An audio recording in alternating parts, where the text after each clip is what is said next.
부터 41절까지 말씀을 통해서 십자가에서 운명하신 예수님, 십자가에서 운명하신 예수님입니다. 운명이라고 그러면 한 가지로 해석되는 게 아니라 한자로 다양하게 있더라고요. 국어사전에 보니까 사람과 우주 만물이 나아갈 길, 즉시 이미 정해져 있는 어떤 것, 운명론이나 우리 동양 개념의 사주팔자와 같은 결정론 그런 개념을 운명이라고 하는데요. 여기 운명이라는 것은 전혀 한자로 다른 개념입니다. 한자로 보면 운자는 죽을 운, 그 다음에 명자는 목숨명, 한자로 전혀 다른 그런 뜻입니다. 그래서 십자가에서 운명하신 예수님은 십자가에서 죽으신 예수님 이런 뜻입니다. 즉 오늘은 예수님께서 십자가에서 목숨이 끊어지시고 죽으신 예수님에 대해서 마지막으로 상고하겠습니다. 예수님께서는 불법적인 체포를 당하셨죠. 몰래, 그렇죠? 가룟 유다와 짜고 예수님을 다른 사람들에게 다 드러나면 소동이 일어날까봐 그렇게 예수님을 불법적으로 체포하셨습니다. 또 재판도 불의한 재판, 사내들인 공의에서의 그 거짓 증언들, 빌라도 법정에서의 거짓 증언들을 우리가 생각하면 재판이 굉장히 불의하다는 걸 알 수가 있습니다. 또 불의한 판결, 빌라도가 어떤 사실에 근거해서 이 예수라는 사람이 이런 죄를 범해서 사형에 처한다, 감옥에 가둔다, 이게 아니라 사람들이 십자가에 못 박으라는 어떤 소리침, 여론이겠죠. 그런 여론에 휩싸여서 예수님에게 사형 판결을 내린 것 우리가 배웠습니다. 그리고 예수님께서는 이제 사형 판결을 받으시고 십자가의 형벌을 받으시는데요. 빌라도의 뜰에서 모욕당하시고 그 다음에 이제 사형틀을 지고 골고다 언덕까지 올라가시는 장면을 우리가 지난주에 상고했는데, 거기 보면 잠시 우리 주님께서 구레네 시몬의 어깨를 밀리시긴 하시지만 예수님께서는 그 자신이 당할 모든 십자가의 고난을 다 감내하셨습니다. 그리고 예수님께서는 오전 9시에 십자가에 달리셨습니다. 십자가에 달리신 후에 12시까지 정오까지의 상황을 우리가 지난 시간 32절까지 상고했고요. 오늘 정오 이후로부터 제6시로부터 시작해서 예수님께서 돌아가신 다음의 상황까지도 좀 몇 절 같이 읽어보면서 상고해 보겠습니다. 33절에 보면 제6시가 되었습니다.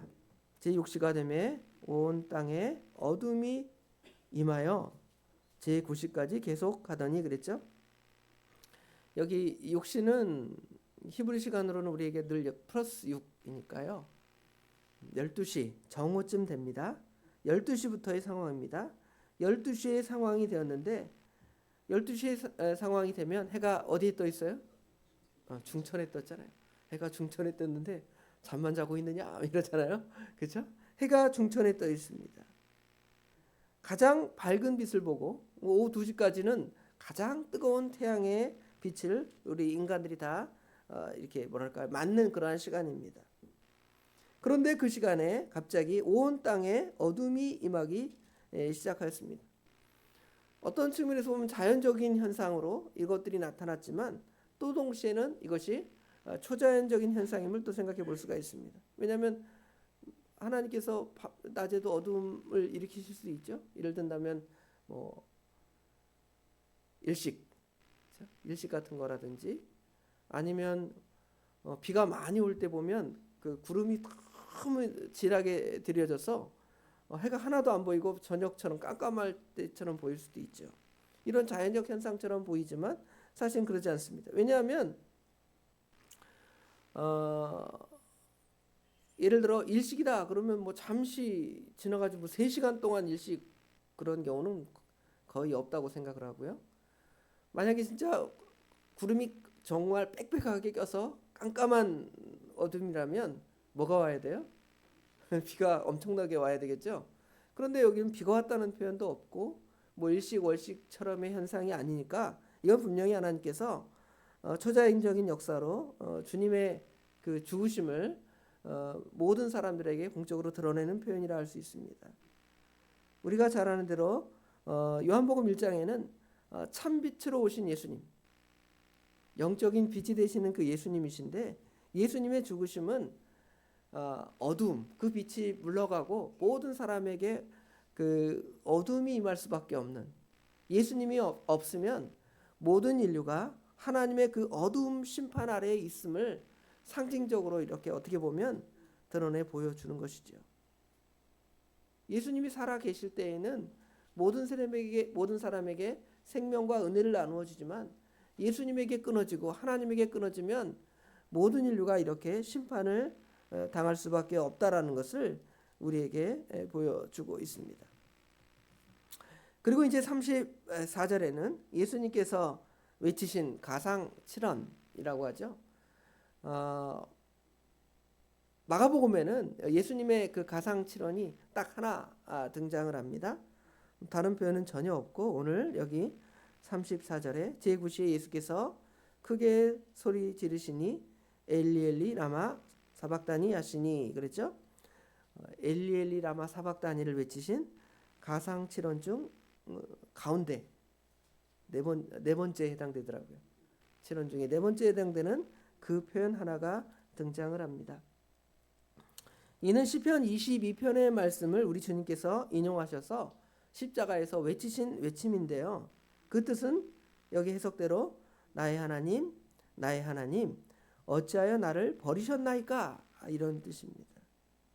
뭐 이에 대한 해석이 다양한데요. 어떤 사람들은 예수님께서 하나님을 원망하셨다, 뭐 이런 식으로 비성경적으로 해석을 하는 경우도 있지만, 그런 뜻이 아니라 하나님께서 하나님의 택한 백성들을 얼마나 사랑하시기에 그 독생자의 목숨, 자신의 목숨까지 버려가면서 이 성도를 사랑하십니까 하고 외치는 찬양의 탄식이라고 우리가 읽고 익혀지고 있습니다. 주님은 이처럼 하나님의 뜻을 순종하기 위해서 아버지 하나님께 철저하게 외면당하여지고 버려지고 희생하신 예수님의 모습이 이 안에 34절에 드러나 있습니다. 우리는 이 주님의 그 버려지심을 생각하면서 우리가 혹시 이 세상에서 당하는 여러 이런 버려짐, 외로움, 예를 들어 나이가 들면 사람들이 자신에게 가까이 오려 하지 않고, 또 자녀들도 다 자기 삶에 바빠서 가정의 달인데 부모를 사랑하지 않고 그냥 살아 계신가 보다, 뭐 무소식이 희소식이지, 뭐 이런 경우가 있잖아요. 그런 거 생각하면 굉장히 우리 부모의 입장에서 볼 때 서운할 수도 있습니다.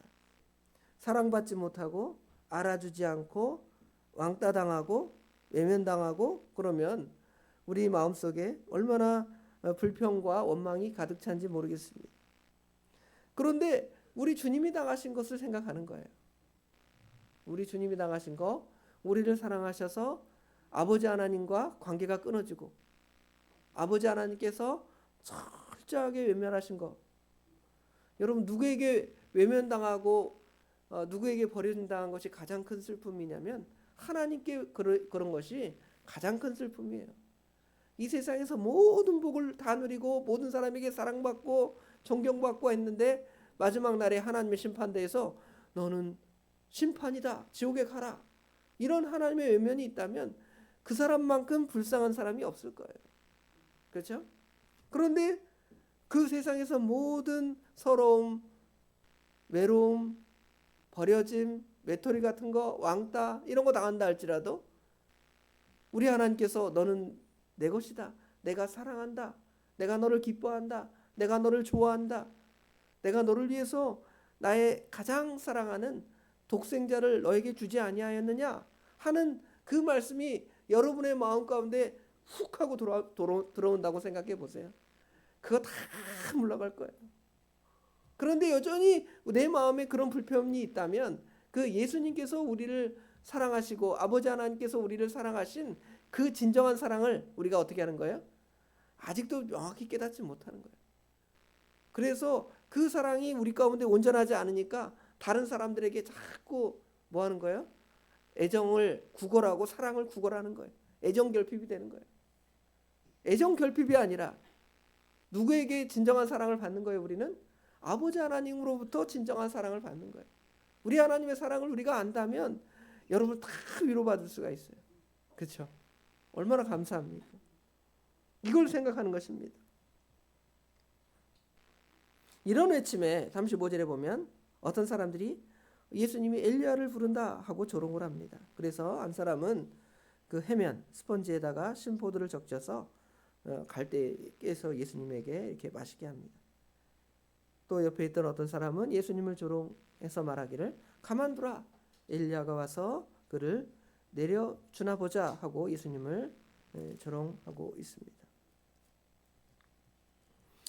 그리고 이제 37절에는 예수님께서 이제 큰 소리를 지르고 숨을 거두셨습니다. 여기는 구체적으로 어떤 소리를 질렀는지 전혀 마가복음에는 표현되어 있지 않지만 우리가 잘 아는 가상 7원 중에 두 가지겠죠. 다 이루었다. 내 영혼을 주님께 부탁합니다. 라는 그러한 외치심이었음을 우리가 알 수가 있습니다. 그런데 이제 그때 일어난 놀라운 일이 또 하나 있죠. 아까 첫 번째 놀라운 일은 어두움이 이제 온 땅에 그 대낮의 시간에 3시간 동안 임한 것이 첫 번째 일이라면, 두 번째 놀라운 일이 벌어진 것은 여기 38절에 보면 예수님께서 이제 운명하신 그때에 이에 성소의 휘장이 위로부터 아래까지 찢어져 둘이 되었다고 이렇게 말씀하고 있습니다. 여기 두 번째 놀라운 일에 의미가 있습니다. 이건 뭐냐면 예수님의 죽으신의 의미가 우리에게 어떠한가를 보여주는데요. 인간이 하나님께 범죄함으로 말미암아서 우리는 하나님과 원수가 되었습니다. 하나님께 나아갈 수 없고 하나님께 잘못 나아간 사람은 죽임을 당하죠. 대표적인 예가 그 지성소에서 하나님께 분향드리면 하나님의 진노가 제사장에게도 임한 것을 우리가 알 수가 있잖아요. 그런데 우리 주님의 죽으심은 그 담을 허셔서 에베소서 2장 말씀처럼 하나님과 우리가 화목될 수 있는, 성소와 지성소 사이에 그 휘장이 찢어지는 그러한 은혜로 우리가 이제 하나님께 당당히, 그죠? 담대히 나아갈 수 있는 그러한 존재가 되었음을 선언하는 것입니다. 여러분, 이 새벽에도 하나님께 나왔잖아요. 하나님께 나와서 하나님 제 기도 들어주세요. 그렇게 하나님께 기도하는 것입니다. 하나님께 직접 말 못하는 거예요. 사제라 그러죠. 제사장, 구약시대는 제사장. 아직 천주교에서는 그 개념이 좀 남아있어서 천주교 신부에게 고해 성사를 하자. 자기 그 죄를 감히 하나님께 스스로 내어놓지 못하는 거예요. 그러나 이 성소 휘장의 찢어짐은 우리로 하여금 하나님 앞에 당당히 나아갈 수 있는 그러한 은혜가 되었음을 보여줍니다. 이제 우리 성도는 왕같은 제사장이 되어서 하나님께 기도하고 구할 특권을 가지게 됩니다. 기도할 권리를 여러분 갖게 된 거예요. 기도는 의무가 아니고 짐이 아니고 기도는 특권이라 그랬잖아요. 누가 어떤 높은 사람에게 나가서 말할 그것을 의무라고 생각을 합니까? 그렇게 생각하는 것은 아주 잘못된 생각이잖아요. 그것만큼 특권이 없습니다.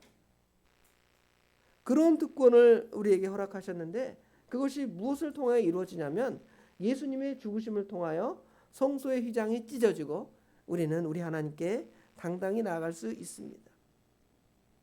이런 두 가지 이 현상을 통해서 여지까지는 예수님이 십자가에 달리기 전까지는 다 어떤 일이 벌어졌냐면 예수님을 외면하고 심지어 예수님의 제자들도 다 도망하고 베드로도 예수님을 부인하고, 그렇죠? 예수님을 십자가에 못 박으라는 외침밖에 보여지지 않습니다. 그러나 사실은 그 가운데서도 예수님을 따르는 사람들이 있습니다. 여기 39절에 보면 예수를 향하여 섰던 백부장이, 이 백부장은 처음부터 믿음이 있었던 백부장이었는지 아닌지는 모르겠습니다. 그러나 예수님의 죽으심의 그 모든 과정, 그 놀라운 일들을 통해 볼 때 결론을 그렇게 맺을 수밖에 없는 거예요. 그렇게 숨지심을 보고 이르되 이 사람은 진실로 하나님의 아들이었도다라는 고백이 이 안에 등장하고 있습니다. 그리고 40절, 41절에는 아까 말한 대로 다 도망하고 배신하는 상황에서도 예수님을 끝까지 따르며 그 십자가를 바라보는 그러한 사람이 있었습니다. 이 새벽에도 누가 하나님께 나와 기도합니까? 우리 권사님들이 더 많아요. 남자라면 저와 우리 담임 목사님과 우리 전사님밖에 없어요. 그것처럼 큰 소리 치고 힘쓰는 사람이 하나님의 은혜를 받는 것이 아니라 오히려 연약하고 다른 사람들이 볼 때 의지할 것이 없어서 그렇게 하나 그렇게 생각하지만 진정한 힘이 되고 진정한 위로가 되는 그것을 알기에 우리 성도 여러분이 우리 주님 앞에 나온 것처럼 이 사람들도 예수님께 나오는 거예요. 멀리서 바라보는 여자들도 있었는데 그 중에 막달라 마리아, 작은 야고보와 요새의 어머니 마리아, 또 살로메가 있었습니다. 또 이들은 예수께서 갈릴리에 계실 때에 따르며 섬기던 자들이고 이외에 예수와 함께 예루살렘에 올라온 여자들도 많이 있었더라. 은혜 끝까지 그 은혜 자리에 선 거예요. 심지어 여기 지금 백부장이 이런 고백을 하는데 우리의 이런 참된 고백은 어디서부터 참된 고백이 나올 수 있는가? 십자가 아래에서. 예수님의 십자가 아래에서 놀라운 일들이 벌어지니까 그 십자가 아래에서 백부장이 야, 그분은 참으로 하나님의 아들이었다 이렇게 고백할 수 있는 거예요. 십자가의 그 대속의 은혜를 깨닫지 못하면, 예수님의 십자가의 의미를 깨닫지 못하면 예수님의 죽으심이 정말 허무하고 그냥 안타깝다 정도의 생각이었을지 모르겠지만 그것이 아니라 예수님의 죽으심은 하나님의 택한 백성들을 위한 죽으심이요 하나님의 선하신 뜻을 이루어 가시는 그러한 죽음이라는 것을 우리가 볼 수가 있습니다. 내 죄 때문에 내가 죽어야 하는 내 죽음으로 마땅하고 끝이 나야 되겠지만 하나님 그 심판대 앞에서 우리 주님께서 우리를 영원한 그 지옥 형벌에 두지 아니하시려고 예수님께서는 우리를 대신하여 이런 십자가 형벌을 당하셨습니다. 늘 결론이 같지만 우리는 이 고난을 늘 묵상하면서 그 은혜 감사하면서 늘어도 눈물로써 못 갚을 줄 알아. 이 찬송가가 이게 그냥이 아니라 정말 우리의 그 마음 가운데 좀 나왔으면 좋겠어요. 사실 눈물이 뚝뚝 떨어지면서 나와야 되는데 눈물이 너무 마른 게 좀 안타깝죠. 은혜 감사하면서 특별히 죄를 멀리하는 삶, 또 복음 예수 그리스도의 구속의 사랑을 널리 선포하는 삶뿐만 아니라 우리가 당하는 작은 거, 여러분 당하는 거는 우리 주님께서 당하시는 그 고통에 비하면 어떻게 보면 작은 것일 수 있습니다. 제가 볼 때는 상대적으로 크지만 우리 주님께서 우리를 위하여 당하신 그 고난은 너무너무 크기 때문에 우리가 우리 주님의 그 고난을 생각하면서 믿음으로 넉넉히 이겨나가는 저 우리 도봉의 모든 성도들이 되시길 주님의 이름으로 축원합니다. 기도하겠습니다. 아무 흠도 없고 거룩하신 하나님께서, 거룩하신 우리 주님께서 우리를 위하여 피를 흘리시고 죽으신 그 의미들을 여러 시간 이 마가복음의 말씀을 통해 배우게 하신 거 감사합니다. 그냥 생각하면 계속적으로 우리 마음 가운데 심금에 울림이 있고 떨림이 있고 눈물이 있어야 함에도 말씀을 가르치는 저 자신도 그런 감동이 메말라서 그냥 아무 감정도 없이 이렇게 본문의 말씀을 읽고 가르칩니다. 아버지 하나님 불쌍히 여겨주시옵소서. 이것이 어떤 절기 때나 아니면 본문의 말씀이 가르쳐질 때에 들려지는 그것이 아니라 늘 그 말씀이 읽혀져서 우리 가운데 우리 주님의 십자가의 죽으심과 고난을 늘 묵상하는 우리의 삶이 될 수 있도록 우리 하나님 저희들을 측은히 여기고 불쌍히 여겨주시옵소서. 그리하려면 먼저 우리가 얼마나 큰 죄인지를 바로 깨달아야 되겠습니다. 나는 죄가 없다, 나는 괜찮은 사람이다라는 생각을 다 버리게 하여 주시옵소서. 하나님의 은혜가 아니면 살 수 없다라는 그 사실도 깊이 깨닫게 하여 주시옵소서.